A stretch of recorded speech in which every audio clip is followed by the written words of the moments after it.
Church of Jesus Christ is largely sleeping. Make a great bedroom, and you have all the Christians in bed, and they're all and they're saying, please don't wake me up. I want to sleep on. And of course, when God starts to operate a revival, people cannot sleep. You can't sleep in church when the Spirit of God awakes the people. Look at the first verse of this 52nd chapter. Awake! Awake! Put on strength! Wake it up, you sleepy Christians! Awake, thou that sleepest! Arise from the dead! Christ will give you life! Keep this in mind from an old man. There is no finality to the Christian life this side of eternity. We pray that some of us may go to our own funeral tonight and die to self and end all the failure and all the weakness. Why should a person come to the cross? Why should a person embrace death with Christ? Why should a person be willing to go in identification down to the cross and into the tomb and up again? I'll tell you why. Because it's the only way that God can get glory out of a human being. If I were to ask you tonight, you're saved, do you say, yes, I'm saved? When? Oh, so-and-so preached, I got baptized, and are you saved? What are you saved from? Hell? Are you saved from bitterness? Are you saved from lust? Are you saved from cheating? Are you saved from lying? Are you saved from bad manners? Are you saved from rebelling against your parents? Come on, what are you saved from? Who shall ascend the hill of God?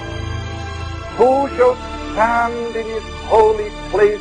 He that hath clean hands and a pure heart, who hath not lifted up his soul to vanity, nor sworn deceitfully, he shall receive the blessing of the Lord. And there's no room for him in the inn. He got a bit older. There was no room in his family. His family turned on him. He went to the temple. No room in the temple. The temple turned on him. And when he died, there was no room to bury him. He died outside of the city. Well, why in God's name do you expect to be accepted everywhere? How is it the world couldn't get on with the holiest man that ever lived, and it can get on with you and me? Are we compromised? Are we compromised? Have we no spiritual stature? Have we no righteousness that reflects on their corruption? He that is from above is above all. I want to say to Christians, don't go around apologizing for him. Don't go around worried because you can't make his doctrines fit in with what you learned in school. All you learned in school was one fallen head instructing another fallen head.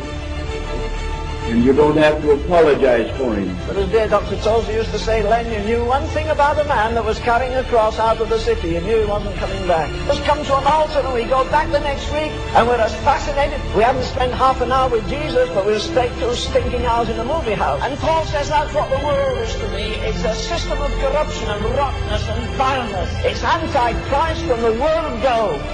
Is the world crucified to you tonight, or does it fascinate you?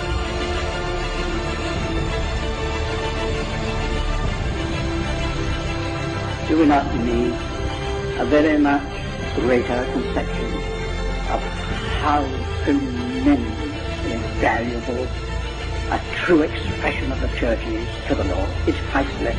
But the Lord give us more of this anguish for his church as a whole. Then it will be precious to him.